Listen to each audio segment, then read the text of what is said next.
Le TDAH est un trouble neurologique dans la plupart des cas transmis génétiquement et parfois causé par un traumatisme cérébral. Saviez-vous que 70 à 80% des enfants souffrent encore d'un TDAH à l'adolescence? Nous déclarons que de nos jours, certains facteurs environnementaux peuvent faire en sorte que la phase de l'adolescence soit plus difficile pour les jeunes atteints de TDAH en raison de la vie scolaire, les stimuli et les sources de distraction, ainsi que le jugement des autres et la perception de soi.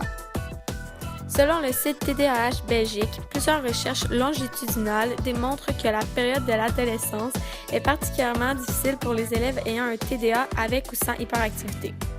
Selon la directrice clinique Stacy Bélanger, ceux qui ont un TDAH sont plus sujets à doubler une année et 3 fois plus à risque de quitter l'école. Ils ont aussi des problèmes avec les mathématiques, les sciences, la lecture, l'écriture et la mémorisation.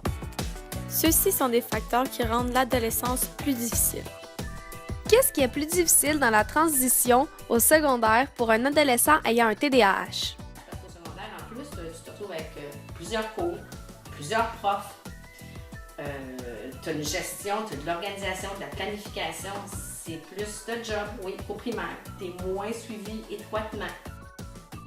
Les jeunes atteints de TDAH doivent être plus disciplinés que ceux qui ne le sont pas avec la technologie et les sources de distraction, car ils sont plus facilement distraits. Même les jeunes n'ayant pas de TDAH doivent se discipliner lors des tâches demandant de la concentration. Alors, pouvez-vous imaginer avec un TDAH? Ils ont de la télé, Ouais. ils ont le portable, ils ont le iPad, ils ont leur téléphone. Ben oui, c'est sûr.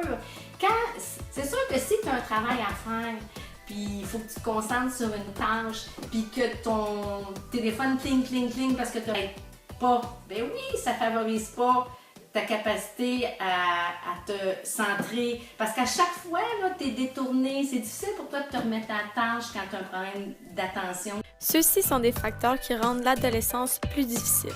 Des recherches démontrent que dans certains cas, les jeunes atteints de TDAH manquent d'habileté sociale. C'est pourquoi quelques-uns d'entre eux ont plus de difficultés à se faire des amis et à s'intégrer dans la société. Selon une étude de l'Université de Concordia, la dépression est vue dans 30% des adolescents ayant un TDAH. Selon vous, est-ce que les jeunes qui ont un TDAH sentent que les autres jeunes ne les comprennent pas? D'après moi, oui, pour la plupart. Parce que c'est pas la majorité, là, évidemment. Dans une classe normale, à l'école, je sais pas, il y a un faible pourcentage des jeunes qui ont un TDAH, qui sont un peu de façon à part. Puis, c'est sûr qu'ils doivent se sentir différents, pas suivre les mêmes affaires, d'oublier des trucs. C'est même aussi au niveau de la façon d'être en relation avec les autres. Des fois, les jeunes avec un TDAH peuvent, par exemple, couper la parole souvent, puis ça peut déranger les autres. Fait que c'est clair qu'ils se sentent probablement différents et exclus même des autres. Tout le monde est un génie, mais si vous jugez un poisson sur sa capacité à grimper à un arbre, il va passer toute sa vie à penser qu'il est stupide.